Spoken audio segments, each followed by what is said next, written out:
Welcome back to the Golf Unfiltered podcast. I'm your host, Adam from golfunfiltered.com. Go ahead and give us a follow, me and my team, over at Golf Unfiltered. You can follow us all over the place, Twitter, Instagram, everywhere you could find us.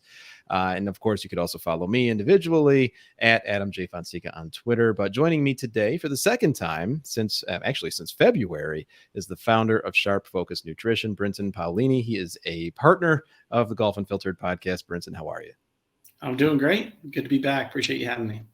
Absolutely. I'm glad to have you back. And we're going to get into a lot of stuff. And listeners, if you didn't hear the first interview, go back a few episodes. As I mentioned, I believe it's 389. I'm going off the top of my head here, Brinson, when you were on last time. And we talked all about what Sharp Focus Nutrition is. But you've been pretty busy since that time, haven't you? We have. Yeah, we've had quite a few updates. Not only to the product, but just to the brand. And it's been a lot of fun over the last, call it 4 or 5 months. Excellent. And listeners, really quick, and if you're watching on YouTube, if you're not aware of what Sharp Focus Nutrition is, it's a system to help you stay healthy as well as, powered on the golf course. It's a system that looks exactly like this. It's all the best things in the world that you can eat during your round. And the reason it's a system is because it actually walks you through which holes to eat each of these things, which I still think is just an ingenious idea, Brinson. And so how has reaction, how has feedback been since the last time we spoke to you? It's been great. Yeah, it's been a lot of fun. We're excited now that it's April. I feel like the beginning of the golf season is Masters Week. And so we've really enjoyed jumping into the golf season and jumping out with the Masters. But to your point, we've had a lot of updates in the product. One, we've had a good bit more variety built in. So now people, from the feedback we've had from people, they would like to see some plant-based jerky, which we've added in there in addition to the beef jerky. We also have some variability with the nuts, whether you want cashews or almonds. And same thing with the dried fruit. So that's been good. We've also introduced some new sizes. So when we're working with the pro shops, we've decided it'd be better to have a little bit of a smaller product. So 4 items there for pro shops. And we've also developed a 9-hole system as well, because we don't all have time to go play golf for 4.5 or 5 hours. So we've developed a 3 food item for 9 holes.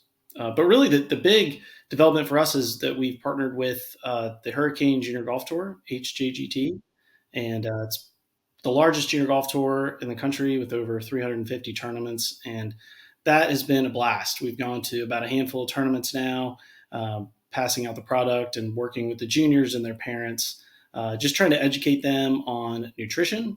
And that part's been a lot of fun. The feedback's been really good. And with that, we've put together these videos on our website and just providing some free, great information just on overall nutrition and what you should be eating before, during, and after the rounds. So, yeah, a lot of developments, but the HJGT partnership's been a blast, and it's been a lot of fun working with those juniors. It's been a big piece to my development as a golfer and as a person, was junior golf.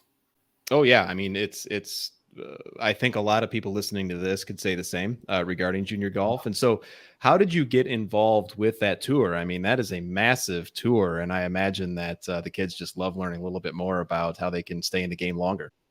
Yeah. So, when you're starting, we're trying to figure out how do we get the awareness out there. That's the big key. We think we're really helping people, and we thought junior golfers would be a great place to start. And we started working with some college golf teams. Then it kind of seemed like a natural progression to then start to move down into junior golf and hopefully educate them not only on golf, but beyond that. And just good, hearty, healthy food is good for all of us in our performance and just quality of life moving forward. So it's been a fun partnership. I'm sure the parents of those juniors appreciate it as well. They do. It makes it easy for them too, which I think they like. It's easy as a parent to say it's important to eat good, nutritious food, and then it's another thing to go out there and try and find it. So I think they're liking the convenience of it for sure. So you mentioned on your website, and listeners and viewers on YouTube, you can go to sharpfocusnutrition.com today to learn a little bit more. You mentioned the videos that you now have on the website. Tell me a little bit more about how you decided to go that route.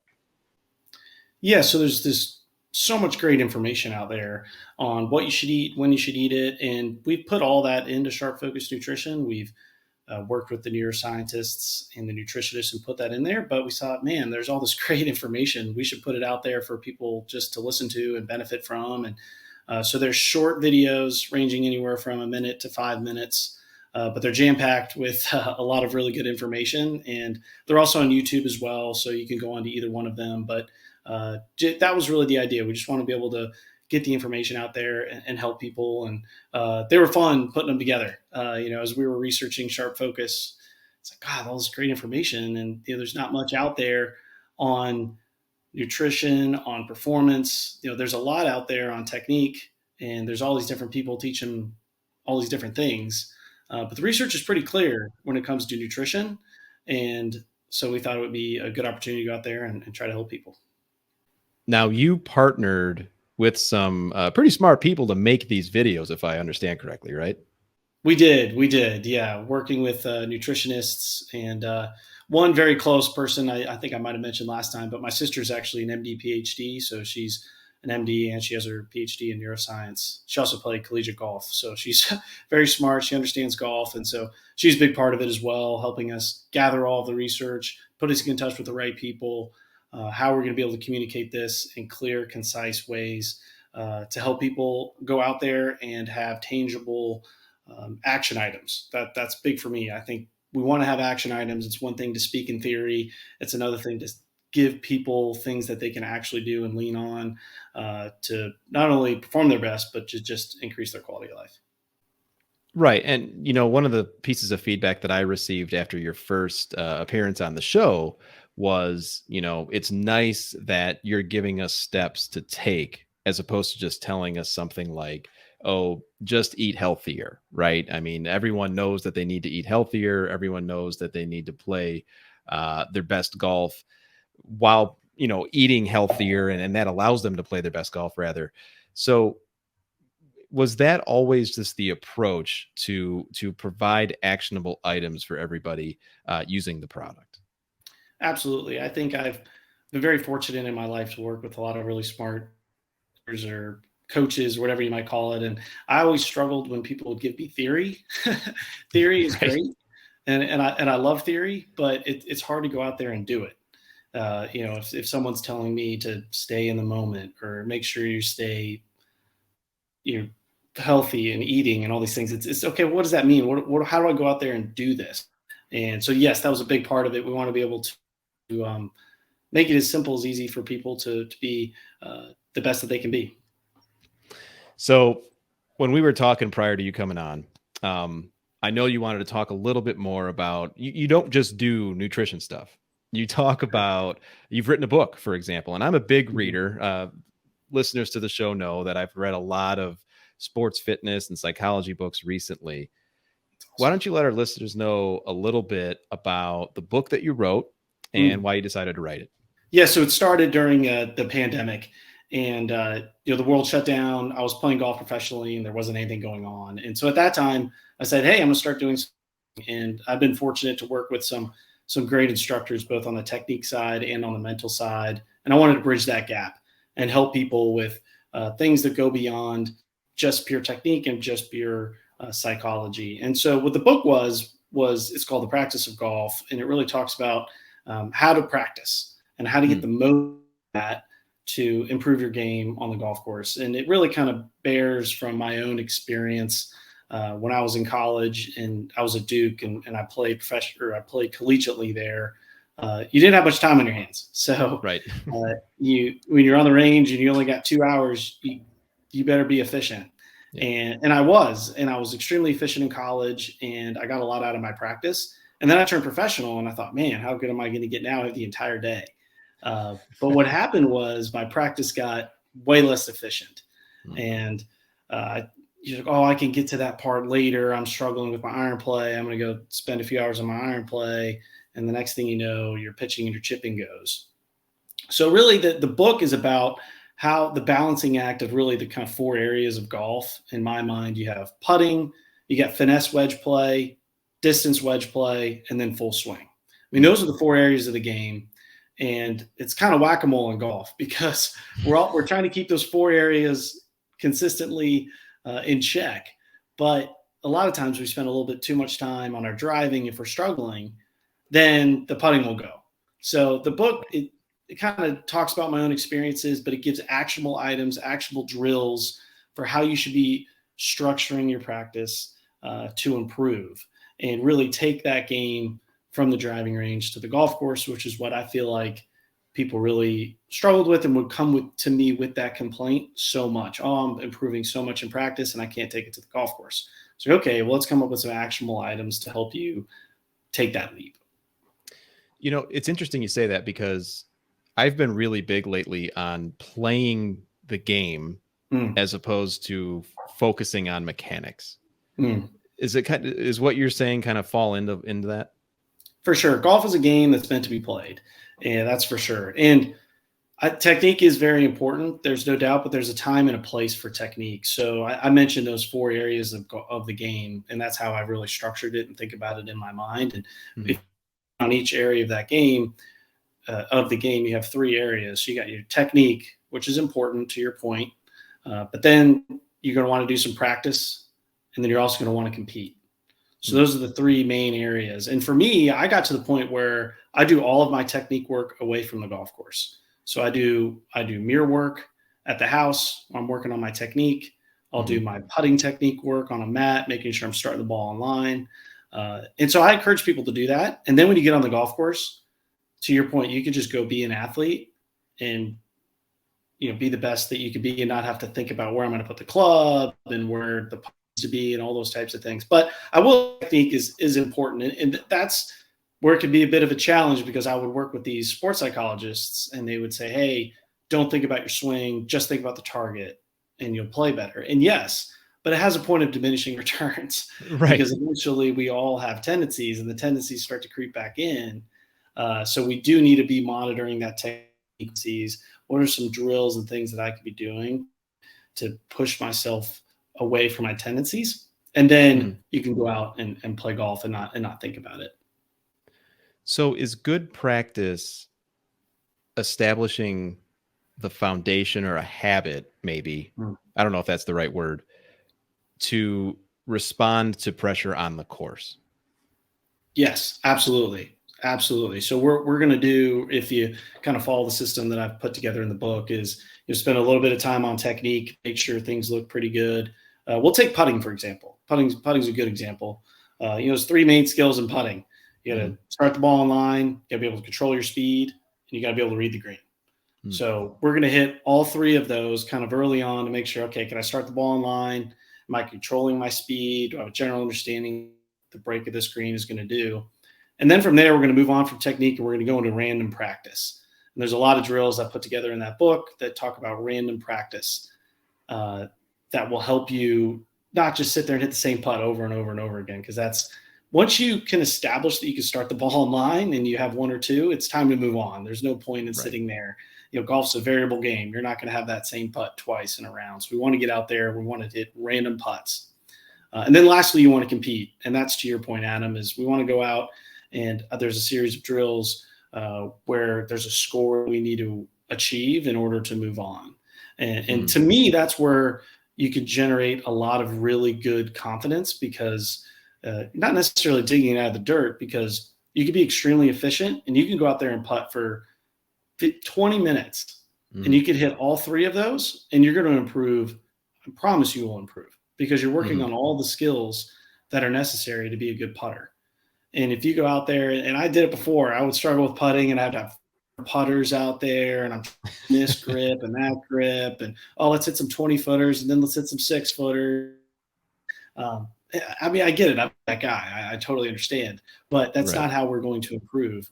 How we want to improve is we just want to be as efficient as possible. And then I want you to be able to go and do whatever you want to do and walk away and know, hey man, I did everything that I could do today to get better. And now I can go hang out with the guy, go to the beach, or do whatever I need to do. Right. It's interesting you're talking about that. And I'm just picturing even myself at the driving range hitting 7-iron after 7-iron after 7-iron. And there's no variability. Yeah. And I wonder if golfers just do that because they feel like they're actually doing something to help themselves improve. But in reality, if I understand you correctly, that's not going to help you improve.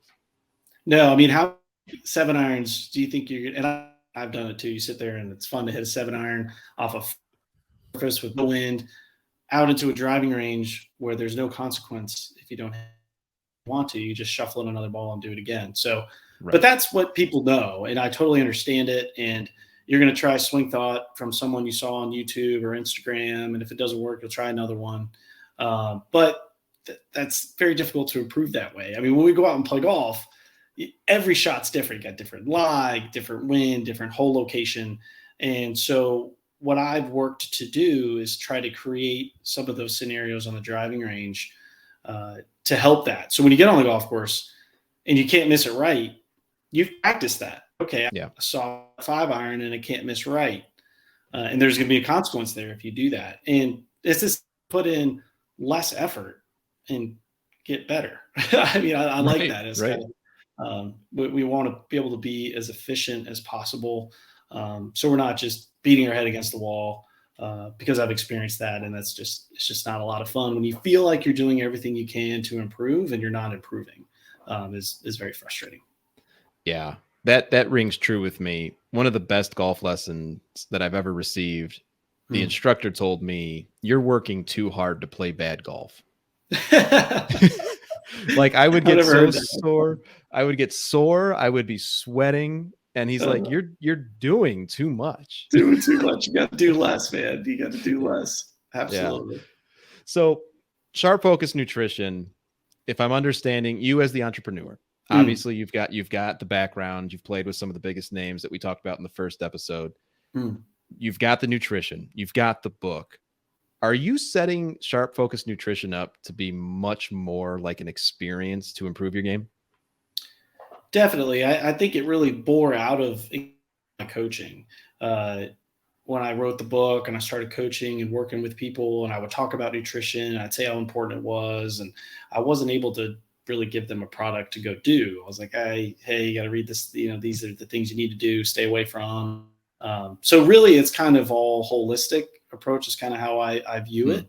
And just, I want to help people play the best golf that they can play, because it's, playing good golf is just a lot more fun than playing bad golf. At least in my experience. So, and winning is just more fun than losing. So I have to do things that are fun. So I think that's really my experience, is just wanting to help people have fun and improve in simple, effective ways, actionable ways, like we talked about. None of this, this theory that we can kind of get lost in.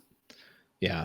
Totally. And I could see where the nutrition side of this fits in too, because if you feel good, everything's about feeling good. You want that positive reinforcement. So if you're playing good, you're going to feel good. If you are eating well, you're going to feel good. So you're going to play good. I mean, it's all kind of connected.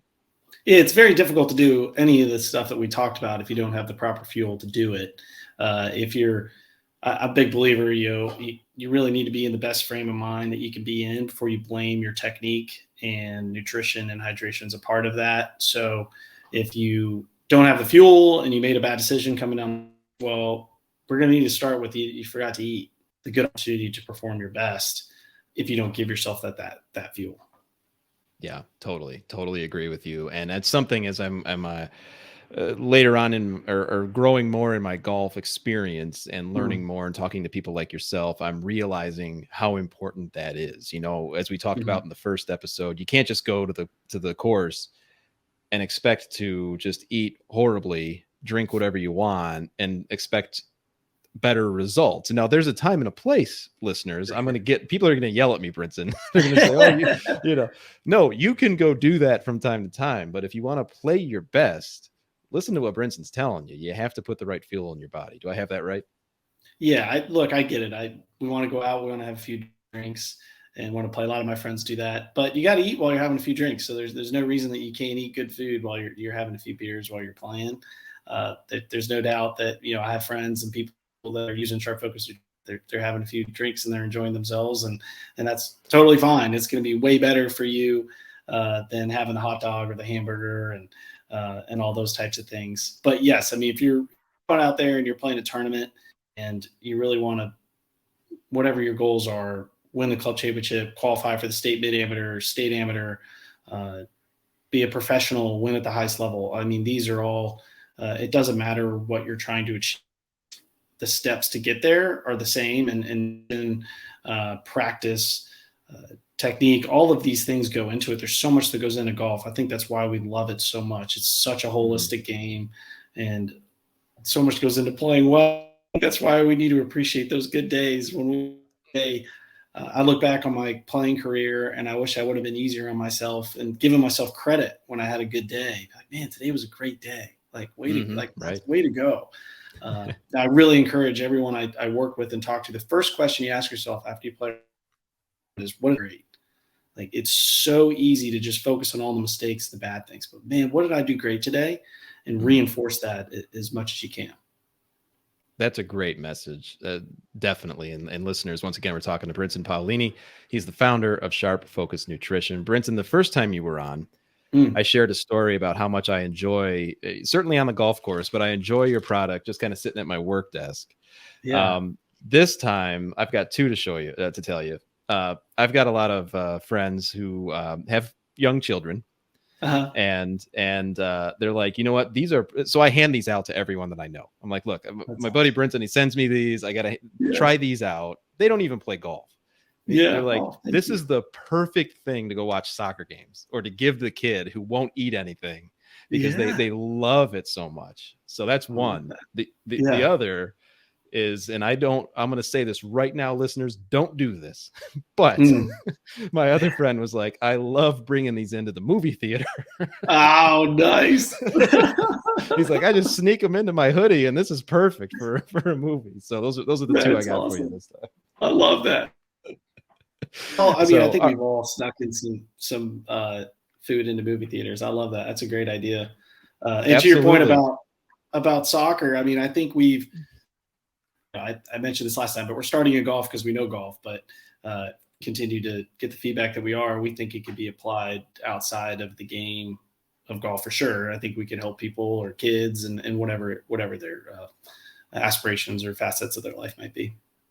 100%. Yeah, it's just a great idea. And once again, listeners, you go out to sharpfocusnutrition.com to look at everything, including Brinson's book. I mean, we were talking a lot about that this episode. I'm going to pick it up. I mean, it sounds outstanding. Be sure to go out and also try the new variants of what we were just talking about. We've got the plant-based jerky. We've got the 9-hole smaller package. And you also mentioned that you're in pro shops with even another variant of the product. Yes. Yeah. So feel free to those updated products. I know people have really been enjoying them, and hopefully it'll help you play better. Excellent. Well, sir, you're doing great things. I mean, clearly you're on the right track here. What's next for Sharp Focus Nutrition? Yeah, continuing to get the word out for sure. I think everyone that has been able to try it, fortunately, has given us great feedback. I mean, we kind of went through all those test markets and incorporated people's feedback. We're still doing that, as you can see, with the plant-based jerky and the smaller items and things, which that part I really enjoyed. Is a lot of fun working with our customers, but just continuing to get the word out and wanting to help as many people as we can. So that's kind of our focus in the next 6 months and a year going forward. So we appreciate your help with it, Adam. Absolutely. And I love what you guys are doing. Listeners, go out again, sharpfocusnutrition.com, check out the website.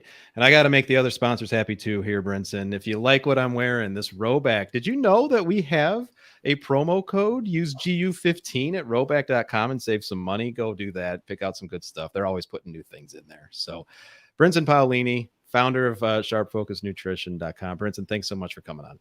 Thank you, Adam. Appreciate it.